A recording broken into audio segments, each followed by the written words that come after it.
The next speaker is Duncan Roberts. He's a thought leader at Cognizant Technology Solutions, and he's going to talk to us about natural collaboration in XR for a sustainable future.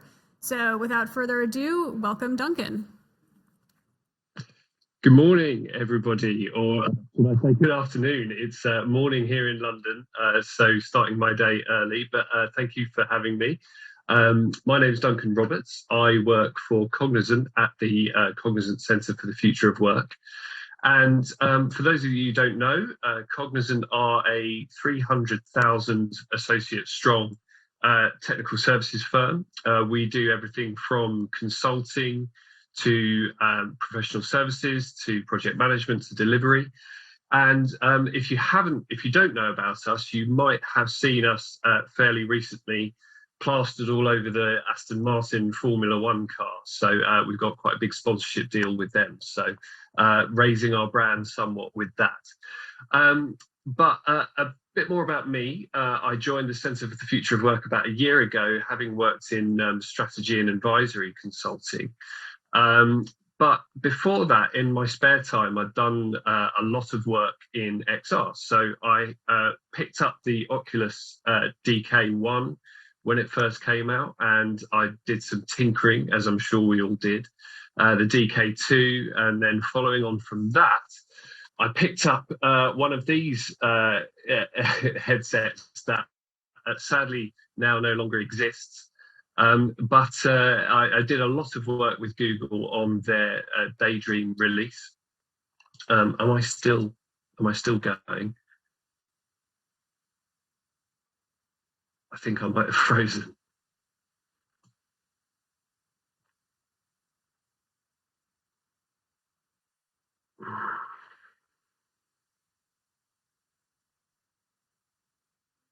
We still hear you, Duncan. Go ahead. We still hear you, Duncan. So you should be. Well, we did hear you. He's going to try to ring in again. There you go. Yeah, sorry about that. That's fine. We still hear you. You can go. Okay, great. Excellent. Thanks very much. Let me just turn my camera on. Sorry about that. Obviously, the internet in London isn't as good as elsewhere. But yeah, so I've done quite a bit of work with Google on their Daydream launch. So I created a few apps for them and also their AR Core launch. So I've got a pretty good technical background in the early days of VR. But then moving more into my strategy and advisory consulting role, I've been trying to merge the two recently. And with the Centre for the Future of Work, recently I've been doing a lot of research into XR and how it can affect and improve collaboration in enterprise. But before I move on to that, I want to address the elephant in the room, the point we've all been talking about recently, the metaverse, directly. And the metaverse means different things to everybody, I believe. I don't think there's one true definition out there right now. Obviously, it's extremely popular at the moment, but what is it? What does it look like in an enterprise sense? Does it look like a mishmash of sci-fi tropes where everybody will be living in XR and doing all their work in XR, wearing VR or AR headsets all day long? Probably not. Actually, what it looks like is a collection of tools that we will use, and we will use the right tools at the right time. It's not an all-encompassing world that we'll live in an enterprise sense. I'm sure you've been hearing about all the different tools that are available at the moment throughout the course of this expo. But the most important tool that we've been using actually over the past year and a half to 2 years during this era of working from home during the pandemic is the ubiquitous video call that I've been struggling somewhat obviously to use from London today. But we're all feeling tired of that. We all know the connections that we've lost with people when we work with them remotely over video chat and not in person. We miss those connections that we don't get when we're in the office with people or collaborating with people in person. And clearly, XR has the ability to bring us back together, even though we are apart. And as we start to return to the office, as people figure out whether they want to work in a hybrid model, full-time in the office, full-time from home, those tools that we have at the moment, the video calls, the phone calls, the emails, the Slacks, the Microsoft Teams messages, they're not really cutting the mustard, as we say in the UK, for effective collaboration. And this is where XR can really take hold. So these two images here are of a couple of VR collaboration tools, Spatial and Meet in VR. And what I really want to point out here is the advantages that XR gives you. Obviously, it can give you the body language cues. It can make you feel like you're in the same room as somebody. But something that's less spoken about is actually the geometry of the people in the room. If you look at those pictures, they are on top a circle of people. People are circled around each other. And at the bottom, those people are sitting in a triangle.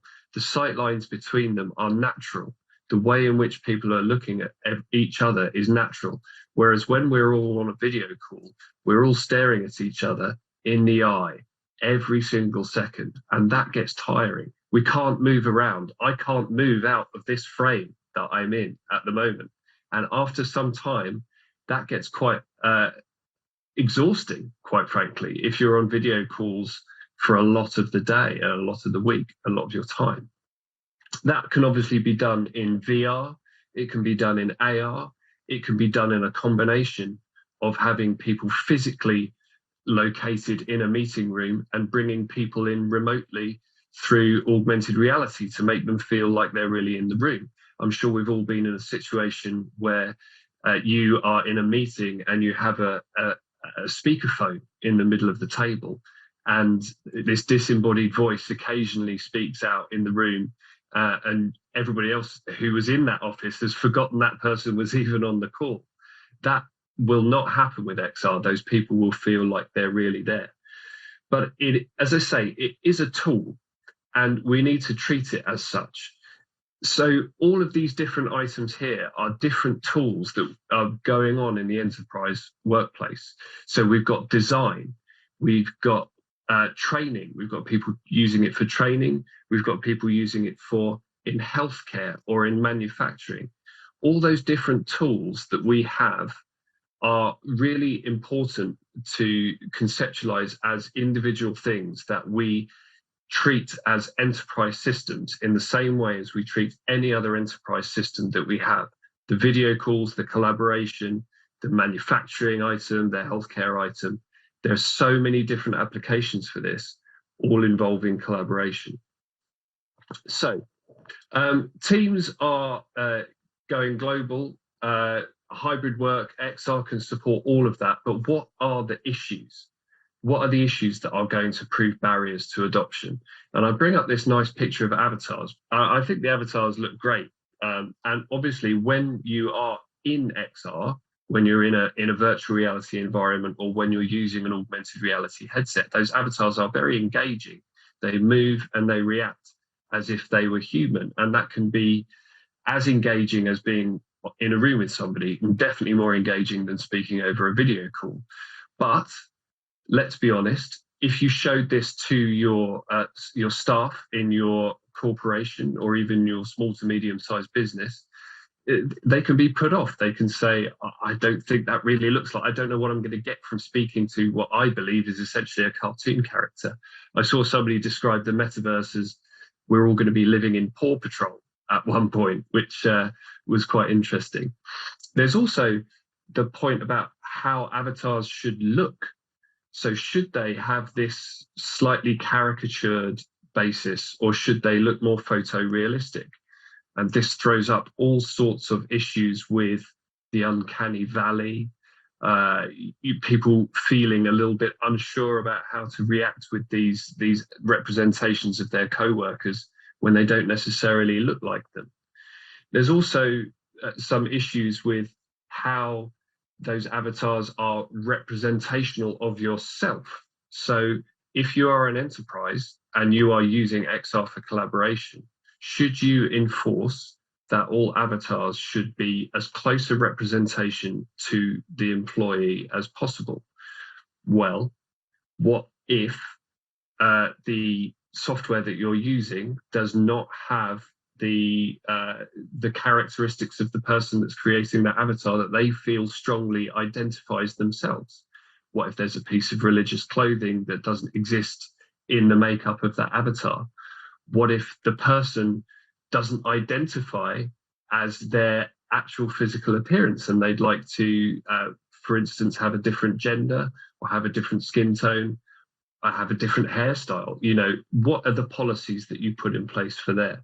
Those are the sorts of things that enterprises should be thinking about and potentially could cause some problems.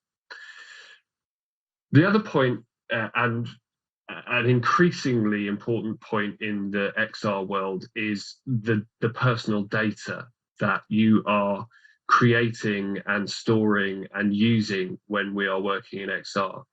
As employers and employees, when we're working hybridly and remotely, we want to keep a track of what our workers are doing, making sure they're being productive remotely. But we don't want to push that too far into corporate surveillance.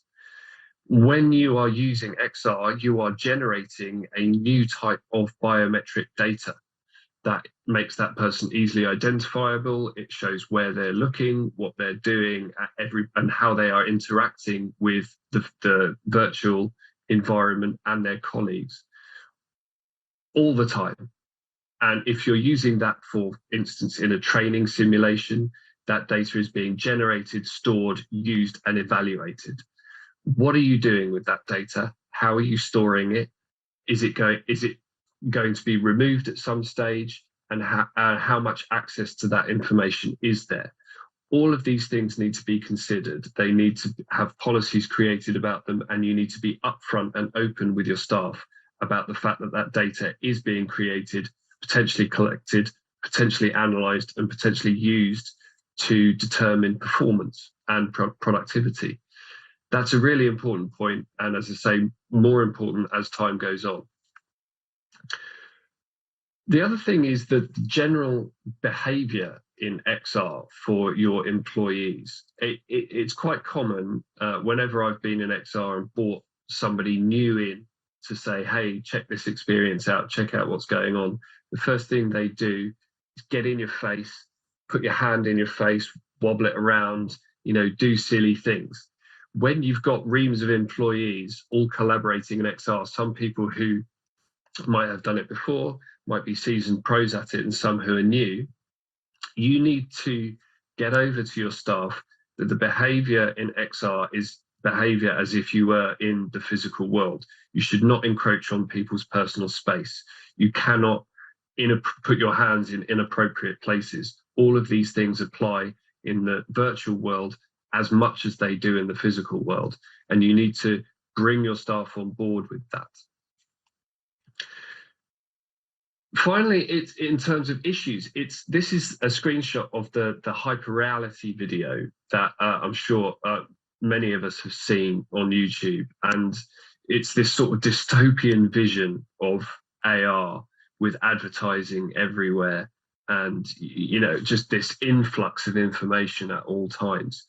And as much as I said, use XR as an enterprise tool and treat it as an enterprise tool and treat it as any other piece of software and hardware that you're using in your business, your staff also need to do the same. They need to not be overwhelmed by what they're doing in XR, which can quite easily happen. It can give you fatigue, it can give you nausea, it could just be tiring in general. We need to be open about that. We need to allow people to take breaks. And as much as we say, get up from your desk, walk around, go for a walk, don't, you know, focus on the computer screen for 12 hours a day. You're not expected to immerse yourself in XR all the time. It is a tool. It is not an existence. So yeah. So oh, my computer's just frozen. There we go. the perils of computer work. This would be much easier in XR. Most importantly, right now, with COP26 going on, what can XR do for sustainability? And I think this is an angle that can be explored a lot more with virtual and augmented reality, is its effect on how businesses can be more sustainable. Obviously, if we are meeting in XR and remote and hybrid work is taking off, then that reduces our need for travel.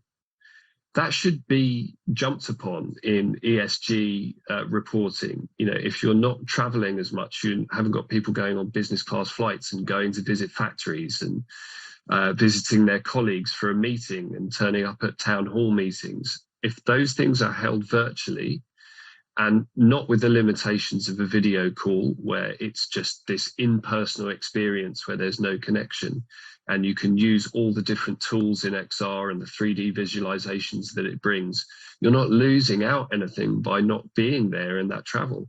That's going to make a big difference to A, your travel budget, which will help your finances, and B, your sustainability reporting. I think the other point is that when we're using XR in collaborative design experiences, when you're iterating on models or you're building, you're creating, if you're creating virtually, you're not creating physically and therefore using up resources. That has a big impact on sustainability the more and more you do it. If you're creating digital twins and not creating physical twins to then iterate upon and create again, iterate, create again, you're not having an environmental impact by doing that. So we should use XR to build digitally and not physically, and in a collaborative manner that reduces our impact on the environment. So thank you very much for listening. I think that XR is the paradigm shift in collaboration moving forward. I think it has some barriers to entry that we all need to get over, but most importantly, I think we need to be aware of its benefits and aware of the risks to our employees and the barriers for entry, and be frank and open about those, which will help increase adoption. So thank you very much. Do we have time for questions, or? I've got time for questions. Okay, yeah. So we've got, let's see, we've got about 5 minutes for questions. Does anyone have any questions? All right, well, thank you so much for calling in, and hopefully you didn't have to stay up too late or get up too early. And regardless, thanks so much for a great talk. Thanks very much.